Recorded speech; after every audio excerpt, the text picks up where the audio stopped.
قالوا إنا تطيرنا بكم لئن لم تنتهوا لنرجمنكم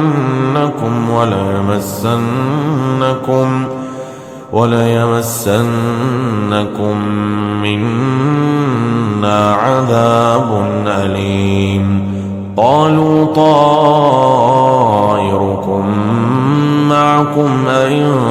ذكرتم بل أنتم قوم مسرفون وجاء من أقصى المدينة رجل يسعى قال يا قوم اتبعوا المرسلين اتبعوا من لا يسألكم أجرا وهم مهتدون وما لي لا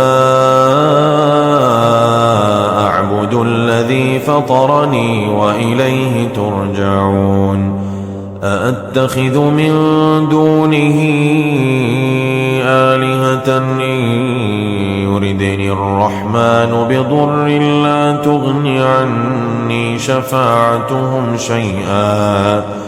لا تغني عني شفاعتهم شيئا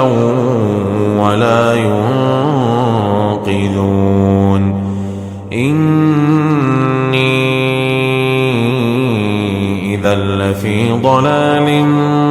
مبين